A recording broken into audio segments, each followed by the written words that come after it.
and at least 20 to 30 parrots on this tree. Let me try to show you.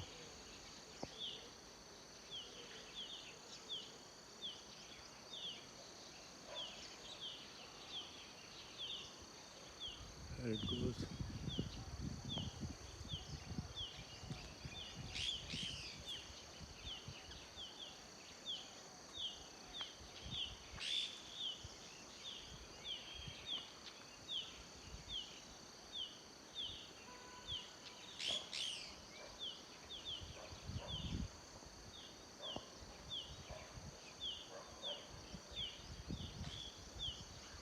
Just waiting for them to fly away. Let's see.